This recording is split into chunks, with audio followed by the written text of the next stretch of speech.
ഓം ശ്രീമാത്രേ നമ. എല്ലാവർക്കും നമസ്കാരം. ശ്രീമദ് ലളിത സഹസ്രനാമ സ്തോത്രത്തിലെ 172 മുതൽ 179 വരെയുള്ള നാമമന്ത്രങ്ങൾ നമ്മൾ കണ്ടു. ഇന്ന് നോക്കാൻ പോകുന്നത് 180 മുതൽ 187 വരെയുള്ള നാമമന്ത്രങ്ങളാണ്. 180-ാമത്തെ നാമമന്ത്രം നിർനാശ.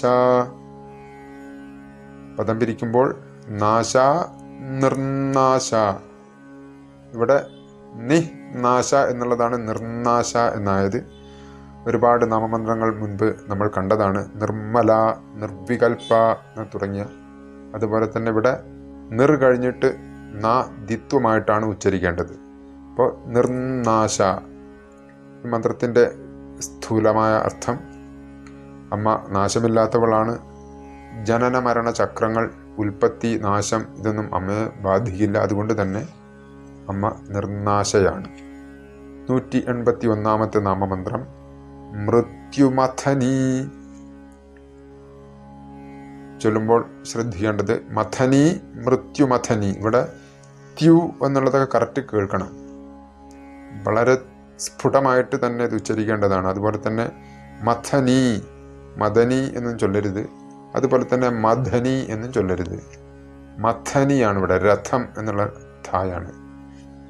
ഈ മന്ത്രത്തിൻ്റെ സ്ഥൂലാർത്ഥം, മൃത്യുവിനെ നശിപ്പിക്കുന്നവൾ. നമ്മൾ ഒരിക്കൽ ജനിച്ചാൽ മരണം ഉറപ്പാണ്. അത് പ്രപഞ്ച നിയമമാണ്. പക്ഷേ ലളിതാ സഹസ്രനാമ സ്തോത്രം ജപിക്കുന്നവരുടെ അകാല മരണം അത് ആ മഹാദേവി ഒഴിവാക്കി തരുന്നു. അതിന് ഞാൻ ഒരു ഉദാഹരണം കൂടി പറയാം. ഒന്ന്, അമ്മ ശിവാരാധ്യയാണ്. ലളിതാ സഹസ്രനാമ സ്തോത്രത്തിൽ തന്നെ പറയുന്നുണ്ട് അമ്മ ശിവാരാധ്യയാണെന്ന്. ഒരു മന്ത്രമുണ്ട്. കാലൻ്റെയും കാലനായ ആ മഹാദേവനാൽ ആരാധിക്കപ്പെടുന്നവളാണ് ആ മഹാദേവി. പിന്നെ രണ്ടാമത്തെ കാര്യം, ശ്രീദേവി മഹാത്മ്യത്തിലെ 12-ാം അധ്യായം, അതിൽ ദേവി തന്നെ പറയുന്നുണ്ട്. ദേവി വാച. ഇതിൽ 4-ാമത്തെ ശ്ലോകത്തിൽ ദേവി തന്നെ പറയുന്നുണ്ട്, എന്നെ ഭജിക്കുന്നവരുടെ അകാല മരണവും അതുപോലെ തന്നെ ആ ഭക്തൻ്റെ ഏറ്റവും ഇഷ്ടപ്പെട്ടവർ, ഇഷ്ടവിയോജനം, അതും ഞാൻ ഇല്ലാതാക്കും എന്ന്. ശ്രീ ലളിതാ മഹാ ത്രിപുരസുന്ദരി തന്നെയാണ് ത്രിഗുണാത്മസ്വരൂപിണിയായ ആ ചാമുണ്ടാദേവി. ശ്രീ ലളിതാ മഹാ ത്രിപുരസുന്ദരി അതി സൗമ്യയാണെങ്കിൽ ആ ത്രിഗുണാത്മസ്വരൂപിണിയായ ചാമുണ്ടാദേവി അതിരൗദ്രയാണ്. ഇതാണ് വ്യത്യാസം. രണ്ടാളും പരാശക്തിയുടെ 2 ഭാവങ്ങൾ എന്ന് മാത്രം. ഇനി 182-ാമത്തെ നാമമന്ത്രം നിഷ്ക്രിയ. ക്രിയ, നിഷ്ക്രിയ. ഇവിടെ നിക്രിയ എന്നുള്ളതാണ് നിഷ്ക്രിയ എന്നായത്. ഈ മന്ത്രത്തിൻ്റെ സ്ഥൂലാർത്ഥം, അമ്മ ക്രിയയില്ലാത്തവൾ. അപ്പോൾ ക്രിയ എന്ന് പറയുമ്പോൾ നമ്മൾക്കൊരു സംശയം ഉണ്ടാവും, എന്താണ് ക്രിയ? ഏത് പ്രവൃത്തിയും ക്രിയയാണ്. അത് മനഃപൂർവ്വം ചെയ്യുന്നയാൾ നമുക്ക് കർത്താവ് എന്ന് വിളിക്കാം. ചെയ്യുന്നയാളെ കർത്താവ്. മനഃപൂർവ്വം ചെയ്യുന്നതോ അതല്ലെങ്കിൽ സ്വയം സംഭവിക്കുന്നതോ ആകാം. കർത്താവില്ലാതെ ക്രിയയില്ല. ഏത് ക്രിയയ്ക്കും കർമ്മഫലം എന്നിരിക്കെ സർവപ്രവർത്തനങ്ങൾക്കും ആധാരഭൂതയായ പരാശക്തി എന്തെങ്കിലും ക്രിയ ചെയ്യുന്നുണ്ട് എന്ന് നമുക്ക് പറയാനാവില്ല. അമ്മ ലീലയായി പ്രപഞ്ച സൃഷ്ടി തുടങ്ങിയവയ്ക്ക് പ്രേരണ നൽകുന്നുണ്ടെങ്കിലും ക്രിയ ചെയ്യുന്നു എന്ന് പറയാനാവില്ല. കാരണം ഫലം ഇച്ഛിച്ചുകൊണ്ടല്ല അമ്മ അത് ചെയ്യുന്നത് എന്നതുകൊണ്ട് തന്നെ. ലളിതാ സഹസ്രനാമ സ്തോത്രത്തിൽ ഒരു മന്ത്രമുണ്ട്, ഉന്മേഷ നിമിഷോത്പന്ന വിപന്ന ഭുവനാവലി. അമ്മ കണ്ണടയ്ക്കുമ്പോഴും തുറക്കുമ്പോഴും പ്രപഞ്ചത്തിൻ്റെ കൂട്ടങ്ങൾ ഉണ്ടാകുന്നു. അത് സ്വയം സംഭവിക്കുന്നതാണ്, അമ്മ ചെയ്യുന്നതല്ല. അതുകൊണ്ട് തന്നെ അമ്മ നിഷ്ക്രിയയാണ്. അപ്പോൾ കുറച്ച് നമ്മൾ സ്ഥൂലാർത്ഥം മാത്രം പറഞ്ഞു പോവുകയാണ്. പക്ഷേ ഇങ്ങനെയുള്ള അർത്ഥങ്ങളൊക്കെ വരുമ്പോൾ ഒരു സംശയം വരാൻ ചാൻസ് ഉണ്ട്. അതുകൊണ്ടാണ് കുറച്ചൊന്ന് വിശദമായിട്ട് പറഞ്ഞു പോകുന്നത്. 183-ാമത്തെ നാമമന്ത്രം നിഷ്പരിഗ്രഹ. ഇവിടെ പരിഗ്രഹ, നിഷ്പരിഗ്രഹ. നിപരിഗ്രഹ എന്നുള്ളത് നിഷ്പരിഗ്രഹ എന്നായതാണ്. ചൊല്ലുമ്പോൾ ശ്രദ്ധിക്കേണ്ടത് പരിഗ്രഹ എന്ന് ചൊല്ലിപ്പോകരുത്. പരിഗ്രഹമാണ്. പരിഗ്രഹം എന്നാൽ വിവാഹം വഴി ഭാര്യയെയോ ഭർത്താവിനെയോ സ്വീകരിക്കുക. അതുപോലെ തന്നെ വസ്തുവകകൾ, പിന്നെ ധനം, പിന്നെ പരിചാരകർ, എന്തും സ്വീകരിക്കുന്ന ആ ഒരു പ്രക്രിയയ്ക്ക് നമ്മൾ പരിഗ്രഹം എന്ന് പറയാം. പക്ഷേ മഹാദേവി ആരിൽ നിന്നും ഒന്നും സ്വീകരിക്കാതെ അങ്ങോട്ട് കൊടുക്കുന്നതേ ഉള്ളൂ. പിന്നെ പൂജയും നമസ്കാരവും ഒക്കെ നടത്തുന്നവർ അവനവൻ്റെ ആവശ്യപ്രകാരം അത് നടത്തുന്നു. ഭക്തവത്സലയായ അമ്മ അത് സ്വീകരിക്കുന്നു, അത്രയേ ഉള്ളൂ. അത് ഭക്തന്മാർക്ക് വേണ്ടി മാത്രം അമ്മ സ്വീകരിക്കുന്നു. അതുകൊണ്ട് തന്നെ അമ്മ നിഷ്പരിഗ്രഹയാണ്. 184 നാമമന്ത്രം നിസ്തുല. ഇവിടെ തുല്യതയില്ലാത്തവൾ. തുല എന്നുള്ളതാണ് നിസ്തുല എന്നായി വന്നത്. തുല, നിസ്തുല. ശരിക്കും പ്രപഞ്ച ചക്രവർത്തിനിയായ ആ മഹാദേവിയെ മറ്റൊന്നിനോടും തുലനം ചെയ്യാൻ സാധ്യമല്ല.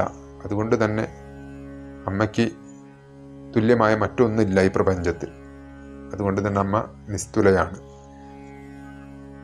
185 നാമമന്ത്രം നീലച്ചികുര. ഇവിടെ പദം പിരിക്കുമ്പോൾ ചികുര, നീലച്ചികുര. ചൊല്ലുമ്പോൾ ശ്രദ്ധിക്കേണ്ടത് ചിക്കുരമാണ്, കായാണ് ഇവിടെ. ചിഗുരം എന്ന് ചൊല്ലരുത്. നീലച്ചിഗുര.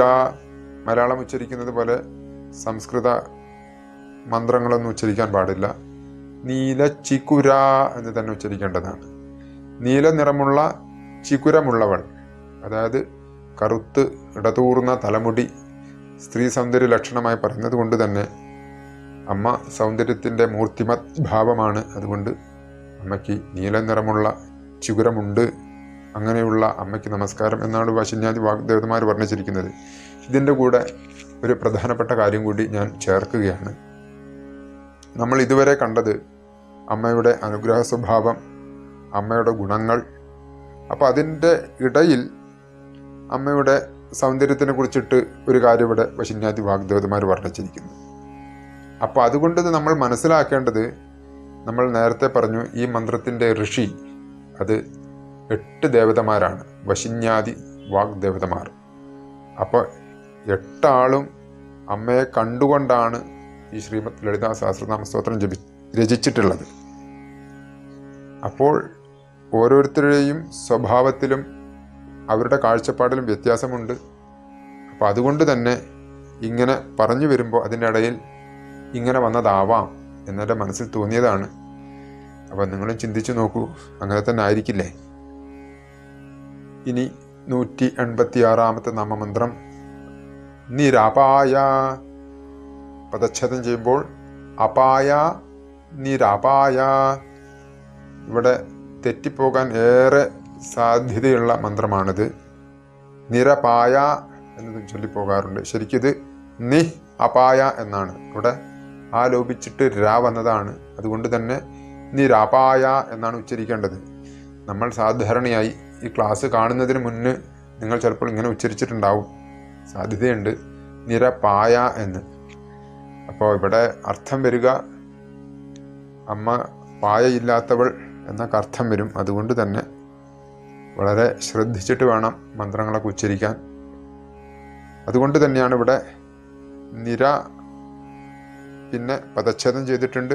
മുകളിൽ ആ ചുവന്ന മഷി കൊണ്ട് അടയാളപ്പെടുത്തിയിട്ടുണ്ട്. പിന്നെ പായ, അപ്പോൾ ആ മുകളിലുള്ള ആ ചേർത്തുകൊണ്ട് നിരാപായ എന്ന് ഉച്ചരിക്കേണ്ടതാണ്. അതല്ലാതെ നിര കഴിഞ്ഞിട്ട് ഇടയിൽ ആ ചേർത്ത് പായ എന്ന് നിരാപായ നമുക്ക് എഴുതാൻ പറ്റില്ല. കാരണം ഇതിൽ വൃത്തഭംഗം വരും. അപ്പം അതുകൊണ്ട് തന്നെ ഇങ്ങനെയാണ് ഇത് ഉച്ചരിച്ച് പോകേണ്ടത്, നിരാപായ.